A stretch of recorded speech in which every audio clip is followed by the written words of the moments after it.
আসসালামু আলাইকুম। তো সবাই কেমন আছেন? আশা করি সবাই অনেক ভালো আছেন। আমি আল্লাহর রহমতে অনেক ভালো আছি। আজ আবার অনেকদিন পর আপনাদের মাঝে ফিরে আসলাম। ঠিকমতো ব্লগ করতে পারছি না স্যাডলি কিছু কারণে, আর কাজের অনেক চাপ ছিল তাই। তো এখন আবার কী হয়েছে যে আমাদের কিরগিজস্তানে আজকে আপনারা যারা আছেন তারা জানেন, আর যারা নেই তারা হয়তো বা শুনছেন, বা তাদেরকে আমি বলে দিই যে কিরগিজস্তানে একটা নিয়ম হলো কি, যখন শীত পড়া শুরু করে তখনকার সময় না, এই সেলাইয়ের কাজগুলো যারা আমরা করি, গার্মেন্টস কাজ বা সেলাইয়ের কাজ, যাই বেশি হলে 1 মাস বা 2 মাস বন্ধ থাকে। তো আমি আসছি তো বেশি দিন হয়নি, 7 মাস হলো। তো আমি এখনও বন্ধ পাইনি। তো আমাকে যে এখন বন্ধ দিল আজকে, আজকে আমাদের বন্ধ। তো আজকে বলছে 7 দিন বন্ধ থাকবে। 7 দিনের কথা বলে হয়তো 1 মাস যেতে পারে বা 7 দিনও যেতে পারে, ঠিক নেই। তো দেখি কী অবস্থা হয়। তো আজকে আমি একলাই আসি, আজকে সাথে কেউ নেই। আজকে একলাই বের হলাম, দেখি কোথাও যেতে পারি। অনেকদিন ধরে একলা ঘোরা হয় না, তো আজকে বের হয়ে গেলাম। আমার উদ্দেশ্য হচ্ছে দর্দে বাজার যাবো আমি। কিছু জ্যাকেট কেনা লাগবে একটা, আর স্যান্ডেল ছিঁড়ে গেছে, সেটাও কিনতে হবে। তো এখন দেখি সেখানে যেয়ে শপিং করতে পারি কিনা, আর আপনার দেখাতে পারি কিনা কিছু। তো এমনিতে আজকে আবহাওয়াটা অনেক সুন্দর, ঠান্ডা ভাই, সেই ঠান্ডা, সেই কথা বললেই না। আর যারা আছেন তারা তো জানেনই কিরগিজস্তানের অবস্থা কী। শীতে এখন অবস্থা খারাপ, আরও আরও হবে সামনে, আরও শীত বাড়বে, কমবে না। তো বরফও পড়বে কিছুদিন পরে। বরফ এর মাঝে 2 দিন পড়ছিল, কিন্তু সেটা সেমন তীব্র হবে না। তো সামনে তীব্রভাবে পড়বে, আর পুরো মাইনাস টেম্পারেচার পড়বে কিছুদিন পরে। তো এখনও মাইনাস দিকে যায়নি, কিন্তু বলতে গেলে শুধু 8 বা 9 বা 7 এরকম চলছে টেম্পারেচার। আমি রোজ খেয়াল রাখি না। 2 সপ্তাহ আগেও আমি একবার এই রাস্তা আসছিলাম, তখন এই রাস্তাগুলো সম্পূর্ণ কাঁচা রাস্তা ছিল, ঠিক আছে। কিন্তু এখন 2 সপ্তাহের মধ্যে পাকা হয়েছে, কিন্তু এখন অনেক কাজ বাকি। রাস্তার কাজ দেখতেছেন চলতেছে, ওই সাইড রাস্তাগুলো ভাঙাচোরা, সিঙ্গেল লাইন দিয়ে ডাবল করা হয়েছে। তো এই অবস্থা।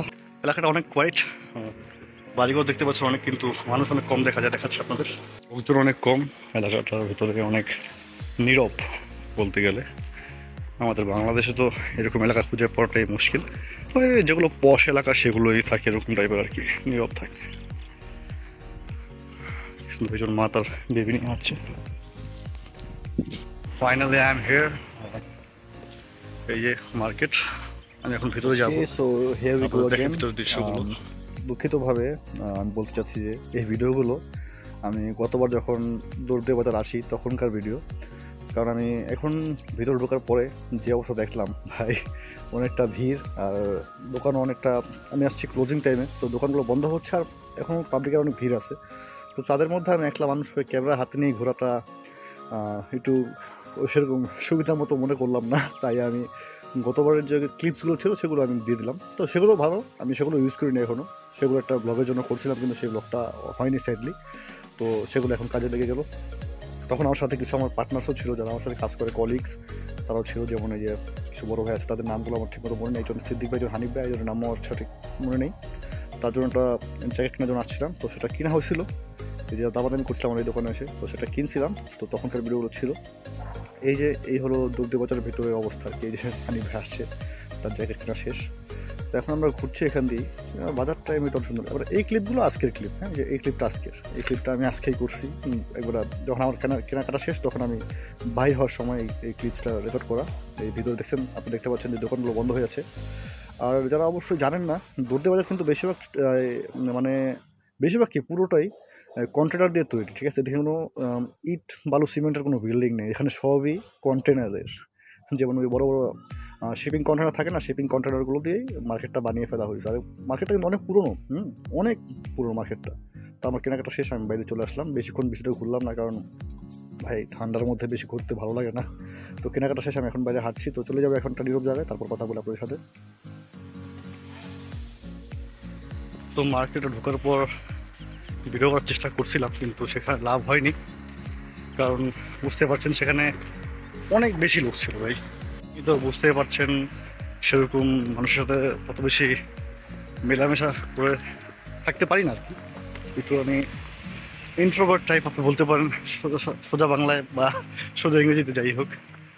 তো এখান দিয়ে হাঁটছিলাম, এলাকায় অনেক ছেলে পেলে সুন্দর খেলাধুলা করছে দেখলাম, আরও অনেক সুন্দর দৃশ্য। এখন এলাকাটা অনেক নীরব, যাওয়ার সময় ছিল, এখনও আছে। আর মার্কেট তো আপনাদের দেখালাম যা দেখা। আরও আমি চেষ্টা করবো যখন একটা ভালো ডিভাইস বা একটা ক্যামেরা বা একটা ফোন নেব, তখন আরও বেশি করে আপনাদের দেখানোর চেষ্টা করবো আমি। তো এখন একটু কষ্ট করে এটাই দেখুন। তো এখানে ছেলেপেলেরা যখন খেলছে, আমার মন চাইছে তাদের সাথে যে একটুখানি কথাবার্তা বলি। কথা বলে আমি একটু হালকা হাঁপাচ্ছি, কারণ অনেক হাঁটা হয়েছে আমার। ওদের সাথে কথা বলে একটু কন্টেন্ট নিয়ে ওদের কাছ থেকে আর কি, এই অবস্থা। কিন্তু ভাই ওরা কে কীরকম বলা অনেক কষ্টের ব্যাপার, ঠিক আছে? কিছু আছে রেসিস্ট, কিছু আছে যে বাংলাদেশ আমরা বলি না কিশোর গ্যাং, এখানেও সেটা আছে কিন্তু। হ্যাঁ, সেটা হয়তো বা সেরকমভাবে প্রসার হয় না, আমরা জানি না। আপনাদের একটা ঘটনা বলি। যখন আমি দেশে প্রথম আসি তখন হবে 2-1 মাস বা 2.5 মাস হবে। আমার ছোটো ভাই ছিল এখানকার, সোহেল নাম। তো ওরা আমি সন্ধ্যাবেলা একবার একটা রোড দিয়ে, এরকমই নীরব রোড দিয়ে হাঁটছিলাম। ওটা একটু বেশি নীরব ছিল কারণ সেখানে গাছপালা ছিল অনেক। তো সেখান দিয়ে আসছি, তো এমন সময় সন্ধ্যার সময়, মানে সন্ধ্যা এখনও হয়নি, তখন তো গরমের সময় ছিল, তো সন্ধ্যা হতে 8টা থেকে 9টা বাজতো আর কি। তো তখন দেখলাম কোথা থেকে যেন 4-5টা ছেলে পেলে আসলো। বয়স কত হবে ভাই? 15-16 ম্যাক্স, আর কমও ছিল, বেশিও 2-1টা ছিল হয়তো বা, আমি সব খেয়াল করিনি। তো ওরা এসে প্রথম সালাম দিছে, তা আমি সালাম উত্তর দিছি, ওয়ালাইকুম আসসালাম। তো দেখি বলতেছে কি মানি মানি মানি মানি ডিঙ্গি ডিঙ্গি। তো ডিঙ্গি মানে তো টাকা, ঠিক আছে? তাই আমি ভাবছি কী বলে। এখন দেখি আমার সোহেল যে আমার সাথে ছিল ওই উঠানি মানে দাঁড়িয়ে গেছে। তো আমি বলি হাঁটো আমার সাথে, ওদের সাথে দাঁড়ায় লাভ নেই, ওরা কী করে না করে। তো ওরা দেখলাম কি পকেট থেকে একটা কিছু বার করলো। সেটা আর কিছু না, সেটা হলো যে আমাদের দেশে কিছু ছেলেপেলে ব্যবহার করে না, সুইচ গিয়ার বা ছোটো চাকু বলতে পারেন, ছুরি টাইপের। তো ওয়ালাইকুম আসসালাম, গুড। তো ইয়ে দেখুন ছেলেরা খেলছে, সো এরকম সালাম দিছে, যে সালাম দিছে না এখন, এরকম সালাম দিছে। তো এই অবস্থা। তো দেখলাম কি চাকু বার করছে ভাই, অবাক হয়ে গেলাম দেখে আমি, কী অবস্থা এটা। তো 4-5টাকে আমি একলাই হয়তো বা কাভার করতে পারবো, কিন্তু চাকু ভাই বুঝেন ব্যাপারটা, একটা কিছু হয়ে গেলে তো দুর্ঘটনা। দেশ ওদের, নিয়মকানুন ওদের, সব ওদের, তো আমরা কী বলবো, আমাদের কথা কে শুনবে? তা আমি হাঁটতেছি, সোহেল দাঁড়ায় আছে, আমি বলি তুমি আসো আমার সাথে, তুমি দাঁড়ায় আসো। পর আমরা চলে আসলাম ওখান থেকে হেঁটে। তো চিন্তা করেন যে এখানেও 15-16 বছর ছেলেপেলেরাও এসব করে, কিশোর গ্যাংয়ের মতোই। তো এগুলো সব দেশে আছে ভাই। আমি এখন আবার চলে আসলাম সেই রাস্তায়, রাস্তাটা হালকা জাম আছে, কারণ 1 লাইন 2 লাইন করে চালাচ্ছে তারা, 1 লাইন কি 2 লাইন করে চালাচ্ছে। এই রাস্তায় কাজ চলছে, এই রাস্তার পুরো খালি, আমি এখান থেকে হাঁটছি। তো জনগণ তো কম, তাই রাস্তাটা খালি খালি, এই অবস্থা। তো কথা হয়তো বা সেরকম ক্লিয়ার আসছে না, আমি সেরকম চেষ্টা করছি ক্লিয়ার বলার জন্য, কারণ অনেক হাঁটছি, সেজন্য হাঁপেও গেছি, আবার রাস্তাটা অনেক শব্দ আছে। আমি চেষ্টা করবো ভয়েসটা ভালো করে দেওয়ার জন্য। আর ক্যামেরা কোয়ালিটি নিয়ে বা কিছু বলতে পারবো না এখন, কষ্টের ব্যাপার।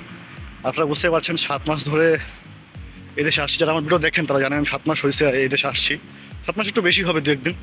তো এখনও কষ্টের কথা কী বলবো, বেতন পাইছি 3টা আর একটা হাফ, মানে 3.5, ধরেন কাঁচায় কুচায় 4টা আর কি। 3 মাসের টাকা তো গেছেই আল্লাহর নামে, তো সেগুলো পাবো না কখনো।